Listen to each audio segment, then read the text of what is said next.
আল্লাহর পয়গম্বর সাহাবীদেরকে নিয়ে আলোচনা করতেছেন। এমন সময় আল্লাহর পয়গম্বর সাহাবীদের নামাজে সাহাবীদেরকে বলেন, সাহাবীরা তোমরা আজকে আপাতত বিদায় নিয়ে চলে যাও, যার যার বাড়িতে তোমরা বিদায় নিয়ে চলে যাও। আল্লাহর পয়গম্বরের সর্বশ্রেষ্ঠ সাহাবী হযরত আবু বকর, হযরত ওমর, হযরত আলী, ওসমান রাদিয়াল্লাহু তাআলা আনহুম এক রাস্তায় রওনা হয়ে গেলেন। আল্লাহর পয়গম্বরের সাহাবীরা যখন রওনা হয়ে গেলেন, একই রাস্তা দিয়ে রওনা, আল্লাহর পয়গম্বরের সাহাবীরা একই যখন চলে যাচ্ছেন, যাইতে যাইতে চারজনের ভিতরে সুন্দর আলোচনা, সুন্দর কথাবার্তা, এইরকম কথাবার্তা দিনের আলোচনা করতে করতে রওনা হয়ে গেলেন বাড়ির দিকে। হঠাৎ করে ওসমান রাদিয়াল্লাহু তাআলা আনহুর বাড়ির সামনে পড়লেন, সালাম দিয়ে বিদায় হয়ে গেলেন। সালাম দিয়ে বললেন, ও আমার সঙ্গী ভাইরা শোনো, আজকে তোমাদের মধ্য থেকে বিদায় হয়ে গেলাম, ইনশাআল্লাহ আল্লাহ যদি বাঁচিয়ে রাখে আগামী তোমার সঙ্গে দেখা হয়ে যাবে। কিছু দূর যাওয়ার পর এদের মধ্য থেকে আল্লাহর পয়গম্বরের সাহাবী আলী রাদিয়াল্লাহু তাআলা আনহু বিদায় নিয়ে চলে গেলেন। এইরকম ভাবে 1 1 2 করে 3 করে চলে গেলেন। শুধুমাত্র আল্লাহর পয়গম্বরের সাহাবী ওমর রাদিয়াল্লাহু তাআলা আনহু শুধুমাত্র একাই আল্লাহর পয়গম্বরের সাহাবী রওনা হয়ে গেলেন। যাইতে যাইতে হঠাৎ করে মনে পড়ে গেলেন আল্লাহর পয়গম্বরের সাহাবী আল্লাহকে ডাকতে বলে, মালিক আল্লাহ, আমার সঙ্গে এতক্ষণ 3 জন ছিল গো মালিক, এখন আমি একা, কিন্তু আমার পয়গম্বর বলেছে যারা ঈমানদার হবে, যারা নেককারওয়ালা বান্দা হবে, আল্লাহ তুমি নাকি তার সঙ্গে অবস্থান করে থাকো, তার সঙ্গে তুমি থাকো। আল্লাহ আমি একাই না, আমার সঙ্গে তুমি আছো, তোমার নাম আল্লাহ। আল্লাহর পয়গম্বরের সাহাবী জিকির করতে করতে যায়, আল্লাহর পয়গম্বরের সাহাবী জিকির করতে করতে রওনা হয়। একদিন এরকম ভাবে রওনা করতে করতে কিছু দূর অবস্থান যখন হয়ে গেল, আল্লাহর পয়গম্বরের সাহাবী জিকির করতে করতে যাইতেছেন। এমন সময় সামনে একটা গির্জা, গির্জার মধ্যে কয়েকজন পাদ্রীরা গির্জার মধ্যে বসে তাদের উপাসনা এবং তারা তাদের উপাসনা অনুযায়ী তাদের কৌশল অবলম্বন করে পূজা করতেছেন। এমন সময় শয়তান ওই জায়গায় নাজিল হইয়া শয়তান তাদের ভিতরে 5 জনের ভিতরে তাদের প্রতি এমন ভাবে আকৃষ্ট করলেন এবং তাদেরকে বললেন, এর ভাই তোমাদের গির্জার সামনে দিয়ে দেখো আল্লাহর পয়গম্বরের সাহাবী কালমা পড়ে পড়ে যাচ্ছে, তোমরা কি তাকে বাধা দিতে পারো না? তোমরা কি তাকে নিষেধ করতে পারো না? আল্লাহর পয়গম্বরের সাহাবী কালমা পড়তে পড়তে যায় তোমাদের গির্জার সামনে দিয়ে, এটাকে তোমরা কেমনে সহ্য করো? তোমরা কেমনে এটা সহ্য করো? এটা সহ্য করার মতো না, কারণ তোমাদের বাপ দাদার ধর্মের মধ্যে চুনকালি লাগাইলা, তোমাদের বাপ দাদার তাদের ধর্মের ভিতরে চুনকালি মুহাম্মদ লাগাই দিলেন, আর মুহাম্মাদের কালেমা শিখে শিখে সেই কালেমা তোমাদের গির্জার সামনে দিয়ে পড়ে পড়ে যাচ্ছে, তোমরা কি তাকে বাধা দিতে পারো না? তোমরা কি তার প্রতিবাদ করতে পারো না?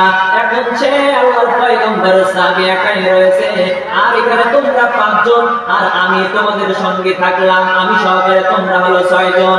চলো আমরা এই 6 জন মিলে গিয়ে আল্লাহর পয়গম্বরের সাহাবীকে আমরা আঘাত করব, তাকে আমরা নিষেধ করব। আমাদের গির্জার সামনে দিয়ে তোমরা এই কালেমা, নবীর কালেমা শেখা পড়নেওয়ালা কালেমা তোমরা আমাদের গির্জার সামনে দিয়ে পড়ে যাইতে পারবে না। যদি আমাদের গির্জার সামনে দিয়ে কালেমা পড়তে পড়তে যাও, তাহলে তোমাকে আমরা মারধর করতে ব্যস্ত হব এবং তোমাদেরকে আমি মারতে মারতে তোমাকে আমি মেরে ফেলবো। একবার যায় যখন শয়তান তাদেরকে এরকম পাম দিয়ে তাদেরকে সামনে অগ্রসর করে দিলেন, আল্লাহর পয়গম্বরের সাহাবী কালমা পড়তেছেন, কালমা পড়তেছেন, লা ইলাহা ইল্লাল্লাহ, লা ইলাহা ইল্লাল্লাহ, কালমা পড়তে পড়তে যায়। আল্লাহর পয়গম্বরের সাহাবী যখন কালমা পড়তে পড়তে যায়, যাইতে যাইতে কিছু দূর যাওয়ার পর আল্লাহর পয়গম্বরের সাহাবীর পেছনে ওই শয়তান গির্জার কয়েকজন লোক সামনে গিয়ে তাকে বাধা দিলেন, বলতেছে, ও আল্লাহর পয়গম্বরের সাহাবী শোনো, তুমি যে কালমা করতেছে কালমা তুমি এখানে পড়তে পারবে না। বললেন কেন, কি হয়েছে? বললেন তুমি নবীর কালমা শেখা কালমা তুমি এখানে পড়তে পারবে না। বললেন তোমাদের ধর্ম তোমরা পালন করবা, আমাদের ধর্ম আমরা পালন করব। আমরা জেগে করতে করতে আমি যাব, তোমরা কেউ আমাকে বাধা দিও না। একবার যাই যখন এরকম করে, যখন আল্লাহর পয়গম্বরের সাহাবী বিদায় নিয়ে রওনা হয়ে গেলেন, কিছু দূর যাওয়ার পর আবার সামনে চলে গেলেন। সামনে যাওয়ার পর আল্লাহর পয়গম্বরের সাহাবীর সামনে গিয়ে একজন ব্যক্তি ডাকতে বলতেছে, ও আবু বকর শোনো, তুমি কালেমা পড়তে পারবে না, তুমি কালেমা পড়তে পারবে না। এই কালেমা যদি পড়ো তাহলে তোমাকে আমরা আক্রমণ করা শুরু করে দেব। আল্লাহর পয়গম্বরের সাহাবী বললেন, না না, তোমাদের ধর্ম তোমরা পালন করবা, এতে আমরা কখনো তোমাকে বাধা দেয়নি, আর আমাকে তোমরা কেন বাধা দাও?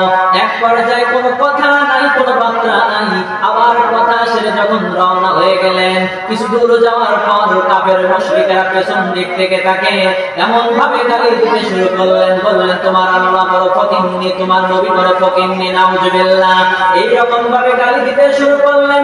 দিতে দিতে যখন এইরকম ভাবে গালি দেন, আল্লাহর পয়গম্বরের সাহাবী ডাকতে বলেন, ভাই রে, তোমরা আমার আল্লাহকে গালি দিও না, আমার নবীকে গালি দিও না, যা বলার আমাকে বলো, তোমরা আল্লাহকে গালি দিও না, আমার নবীকে গালি দিও না। আল্লাহর পয়গম্বরের সাহাবী সুন্দরভাবে বোঝায়, কোনো ভুল আসে না। এইরকম ভাবে যখন আল্লাহর পয়গম্বরের সাহাবী যখন সহ্য করতে পারলেন না, এইরকম ভাবে যখন আরেকবার যখন এই কথা উচ্চারিত করলেন, এইভাবে যখন উচ্চারণ করে ফেললেন, তোমার আল্লাহ বড় ফকিন্নি, তোমার নবী বড় ফকিন্নি, নাউজুবিল্লাহ। আল্লাহর পয়গম্বরের সাহাবী সহ্য করতে না পেরে একটা থাপ্পড় মারলেন। থাপ্পড় মারার পর সঙ্গে সঙ্গে জমিনের মধ্যে বেহুশ হয়ে পড়ে গেলেন। আর বাকি পাঁচজন শয়তান সহকারে বাকি পাঁচজন দৌড়ে মারে বাবা বলে চিৎকার দিয়ে বাইরে চলে গেলেন, পালিয়ে গেলেন। এমন অবস্থায় আল্লাহর পয়গম্বর সাহাবী তার কাছে এসে বসে ডাকতে বললেন, ও ভাই, তোমাকে আমি থাপ্পড় মারিনি, কারণ তোমাকে যে শয়তান আসর করেছে সেই শয়তানকে আমি থাপ্পড় মেরেছি, তুমি কি কষ্ট পেয়েছো? আল্লাহর পয়গম্বরের সাহাবী যখন এরকম বললেন, আল্লাহর বান্দা চিন্তা করেন, আহারে, অপরাধ করলাম, দোষ করলাম, কিন্তু দোষ করার পর মারলো, তারপর থাপ্পড় মারার পর আবার জিজ্ঞাসা করতেছে, তুমি কি ব্যথা পেয়েছো? তোমাকে আমি মারিনি, তোমার প্রতি যে শয়তান আসর করেছে সেই শয়তানকে আপনি থাপ্পড় মেরেছে। আল্লাহর পয়গম্বরের সাহাবী তাকে দাঁড় করিয়ে রওনা হয়ে গেলেন। আল্লাহর পয়গম্বরের সাহাবী যখন রওনা হয়ে যায়, যাওয়ার পর বাকি পাঁচজন যে মারে বাবা চিৎকার দিয়ে পালিয়ে গিয়েছিল, ওই বাকি পাঁচজন এসে আল্লাহর পয়গম্বরের সাহাবী বিদায় হয়ে যাওয়ার পর ওই সঙ্গী ভাইয়ের কাছে এসে ডাক দিয়ে বলে, সঙ্গী ভাই, তুমি কেন থাপ্পড় খাইলা? থাপ্পড়ের প্রতিশোধ কেন তুমি নিতে পারলা না?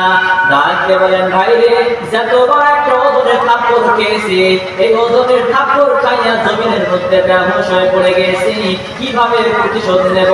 তখন বলতেছে, ভাই রে, যদি এই থাপ্পড়টা আমার গালে মারতো, আমি সঙ্গে সঙ্গে প্রতিশোধ নিতাম। ডাক দিয়ে বলতেছে, রে ভাই, আমি না থাপ্পড় খেয়ে জমিনের মধ্যে পড়ে গিয়েছিলাম, তোমরা না আরো বাকি পাঁচজন ছিলা, তোমরা কেন পালাইলা? ডাক দিয়ে বলতেছে, ভাই, তোমার যে গালে থাপ্পড় মেরেছে, গালে থাপ্পড়ের যখন মারার সঙ্গে সঙ্গে যত বড় ওজনের থাপ্পড় তোমার গালে মেরেছে, এই থাপ্পড় যদি আমাদের গালে মারতো তাহলে আমরা দুনিয়া থেকে